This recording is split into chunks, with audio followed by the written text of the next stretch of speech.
क्या 2025 में पेट्रोल बंद हो जाएगा? और अगर पेट्रोल बंद हो गया तो हम सबका क्या होगा? दोस्तों, हम सब जानते हैं कि पेट्रोल और डीजल हमारी जिंदगी में कितना महत्वपूर्ण है। मुझे ये आपको बताने की जरूरत नहीं है। इसलिए अगर आप जानना चाहते हैं कि पेट्रोल कैसे बनता है तो इस वीडियो को बिना स्किप किए एंड तक पूरा जरूर देखें। पेट्रोल, डीजल, केरोसिन बनाने की प्रक्रिया आसान नहीं होती। जमीन की गहराई से पेट्रोलियम को निकालने से लेकर पेट्रोल बनने तक की पूरी प्रोसेस आज हम देखने वाले हैं। और पेट्रोल बनाने के लिए हमें किन किन प्रोसेस से गुजरना होगा वो हम इस वीडियो के माध्यम से जानने की कोशिश करेंगे।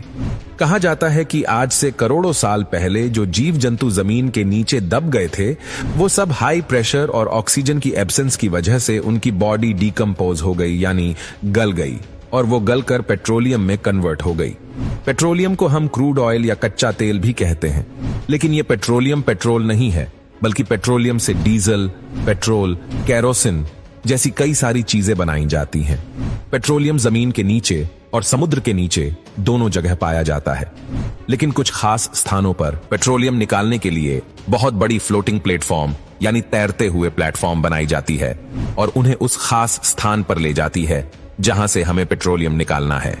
और फिर इस प्लेटफॉर्म को हम समुद्री चट्टान से बहुत ही मजबूत स्टील की तारों के जरिए बांध देते हैं ताकि प्लेटफॉर्म यहां वहां मूव ना करे।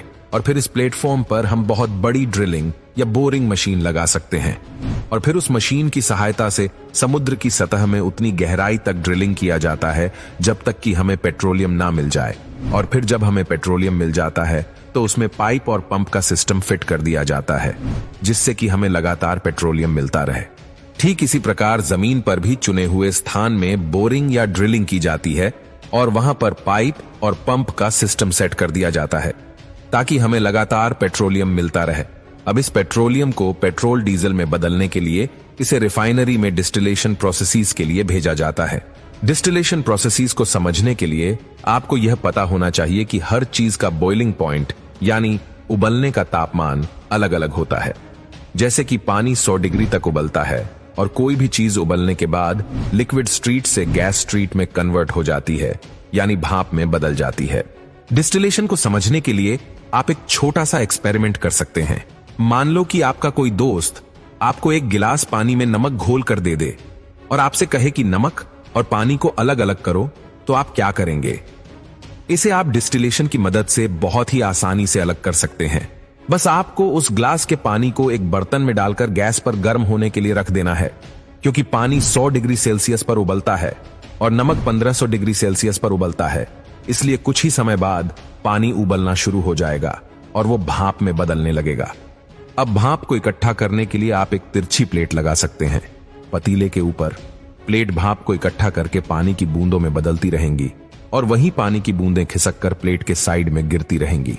और इन गिरती बूंदों को इकट्ठा करने के लिए आप कोई दूसरा बर्तन रख सकती है और कुछ ही टाइम बाद आप देखेंगे कि पतीले में से सारा पानी गायब हो गया है और वो साइड वाले बर्तन में इकट्ठा हो गया है और पतीले में सिर्फ नमक बचेगा, जिसे फिर आप अपने दोस्त को दिखा सकते हो कि मैंने पानी में से नमक को अलग कर दिया।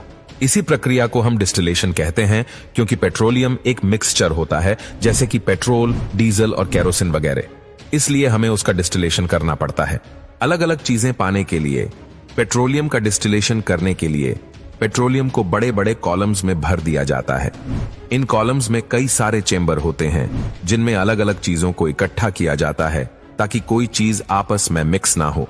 पेट्रोलियम को फ्रैक्शनल कॉलम में भरने के बाद उसे नीचे से गर्म किया जाता है, जिसकी वजह से ही उसमें से भाप निकलना स्टार्ट हो जाती है उनकी बॉइलिंग स्ट्रीट के अनुसार, जिसे फिर अलग अलग चेंबर्स यानी डिस्टिलेशन में इकट्ठा कर लेते हैं। जिस चीज का बॉइलिंग पॉइंट कम होता है उसमें से भाप सबसे पहले निकलती है और जिस चीज का बॉइलिंग पॉइंट ज्यादा होता है उसमें से भाप थोड़ी देर बाद निकलती है, क्योंकि पेट्रोल का बॉइलिंग पॉइंट कम होता है। इसलिए पेट्रोल की भाप सबसे पहले निकलती है और उसे हम अलग चैम्बर्स में इकट्ठा कर लेते हैं।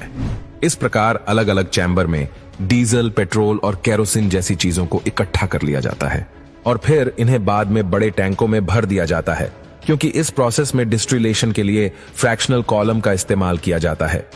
इसलिए इस प्रोसेसर को फ्रैक्शनल डिस्टिलेशन कहा जाता है। फ्रैक्शनल डिस्टिलेशन के बाद ये पेट्रोल या डीजल बनाता है, उसी को टैंक में भरकर अलग अलग पंप में भेज दिया जाता है। तो इस प्रकार से पेट्रोल, डीजल और केरोसिन बनता है। दोस्तों, आपको ये वीडियो अच्छी लगी हो तो वीडियो को लाइक करके अपने दोस्तों तक ये इन्फॉर्मेशन जरूर शेयर कीजिएगा।